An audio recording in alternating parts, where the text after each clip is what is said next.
हर हर महादेव दोस्तों, स्वागत है आपका हमारे YouTube चैनल हिंदी दिव्य कथा पर। दोस्तों, आज का प्रश्न है, क्या भगवान चाहते हैं कि मनुष्य उन्हें डर कर पूजे या प्रेम से पूजे? तो बिना समय गवाए चलिए शुरू करते हैं यह आध्यात्मिक यात्रा।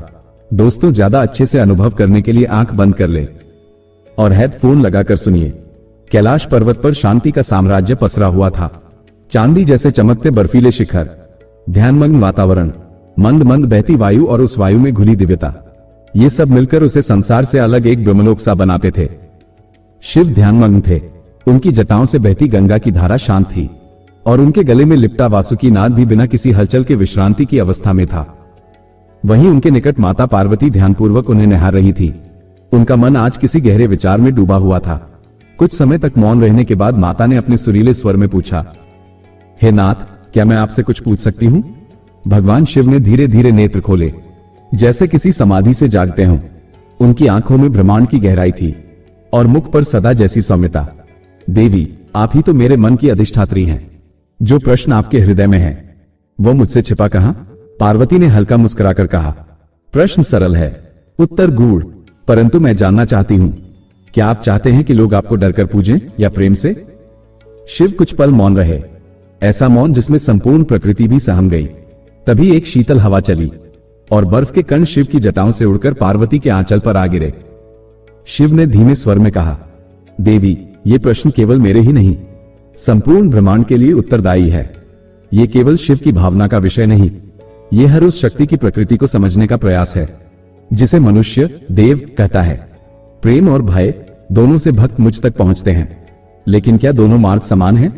इसका उत्तर कथा के रूप में दूंगा, क्योंकि कथा वह दर्पण है जिसमें सत्य स्वयं को सरलता से दिखाता है। पार्वती की आंखों में कौतूहल था। शिव ने अपने त्रिनेत्र को क्षण भर बंद किया और जैसे एक दिव्य चलचित्र उनके शब्दों से निकलने लगा। बहुत समय पहले की बात है। एक छोटे से गांव में मेरा एक शिवलिंग था और वहां मेरे दो प्रकार के भक्त थे, एक जो मुझसे डरते थे और एक जो मुझसे प्रेम करते थे। मेरी शक्ति, मेरी परीक्षा और मेरा उत्तर उसी गांव की एक घटना में छिपा है। पार्वती ध्यान से सुन रही थी। कैलाश की हवा ठहरने लगी थी।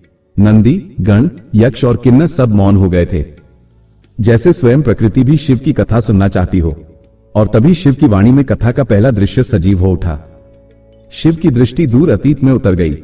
उनकी वाणी में अब एक दूसरी धरती की झलक थी। एक समय की बात है, हिमालय की तलहटी में बसा था एक छोटा सा गांव, दूरवा। ये गांव दिखने में अत्यंत सरल लेकिन आध्यात्मिक ऊर्जा से भरा हुआ था।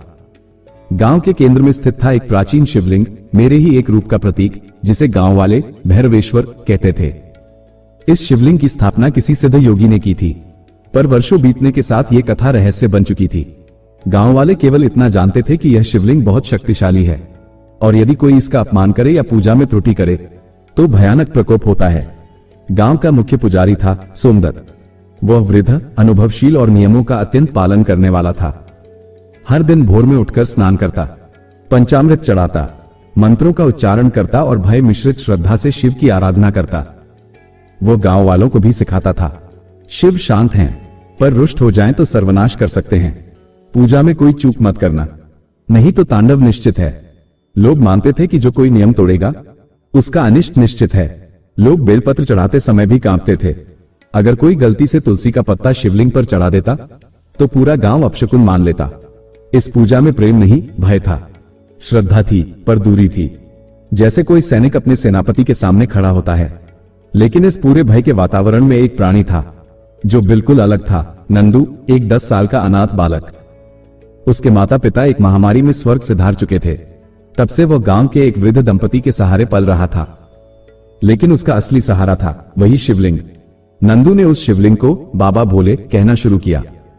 वह मंदिर में न तो मंत्र जानता था न कोई विधि, लेकिन हर सुबह वह एक फूल तोड़ लाता, शिवलिंग के पास बैठकर कहता, बाबा भोले, देखो मैंने आज तितली पकड़ी थी लेकिन फिर छोड़ दी। आपको अच्छा लगेगा ना? आज खेत में गिर गया था पर दर्द नहीं हुआ, आपने तो देख ही लिया होगा ना? आपको दूध नहीं चढ़ाया लेकिन यह आम है, मीठा है, खाओ ना बाबा। वह पूजा नहीं करता था, वह संबंध बनाता था। शिवलिंग को वह अपने पिता की तरह मानता, उससे खेलता, बातें करता, कभी रूठता, कभी मनाता। पुजारी सोमदत्त और गांव वाले अक्सर मंदिर में ये दृश्य देखकर क्रोधित हो जाते। सोमदत्त एक दिन गुस्से में बोला, ये बालक अनुष्ठानों का अनादर करता है, बिना शुद्ध स्नान के मंदिर आता है, बिना मंत्र बिना विधि पूजा करता है, कहीं ये शिव के कोप का कारण न बन जाए। गांव की एक महिला बोली, अरे ये लड़का शिव से ऐसे बात करता है जैसे कोई खेल का साथी हो। लेकिन नंदू ने कभी उनकी बातों पर ध्यान नहीं दिया। बाबा मेरे दोस्त हैं, मैं डरता नहीं, मैं उनसे प्यार करता हूं। शिव की आंखों में उस समय की स्मृति चमक उठी। उन्होंने पार्वती की ओर देखा और कहा, देवी, गांव वाले मेरी पूजा से डरे हुए थे, पर नंदू वो मुझसे डरता नहीं था। वो मुझे जानता था। उसके शब्दों में मंत्र नहीं थे, पर भावों में अमृत था। उसने मेरे रौद्र रूप को पिता का रूप समझा और मेरी शक्ति को स्नेह में बदल दिया। पार्वती जी मंत्रमुग्ध होकर सुन रही थी। शिव बोले, अब सुनो देवी, जब संपूर्ण गांव भय की छाया में जी रहा था, तभी एक दिन एक ऐसा संकट आया जिसने ये सिद्ध कर दिया कि प्रेम भय से कहीं बड़ा मार्ग है। शिव बोले, समय की गति तेज हुई और फिर वह घड़ी आई जब दूरवा गांव की परीक्षा शुरू हुई। गांव में कई महीनों से वर्षा नहीं हुई थी। खेत सूखने लगे, कुएं सूखने लगे, पशु पक्षी प्यास से व्याकुल रहने लगे। लोग भयभीत थे कि कहीं ये शिव का रुष्ट रूप तो नहीं। पुजारी सोमदत्त ने घोषणा की, निश्चित ही शिव रुष्ट हो गए हैं, हमें विशेष अनुष्ठान करना होगा। त्रुटि हुई है और त्रुटि इस बालक नंदू की है। यह मंदिर की मर्यादा का पालन नहीं करता, शिव का अपमान करता है। गांव वालों ने नंदू को फटकारा, उसे मंदिर आने से मना कर दिया। नंदू रो पड़ा, पर उसने हाथ जोड़कर कहा, मैंने बाबा से कभी डरकर बात नहीं की, पर मैं उनसे प्रेम करता हूं। अगर वो सच में नाराज हैं, तो मैं ही उन्हें मनाऊंगा।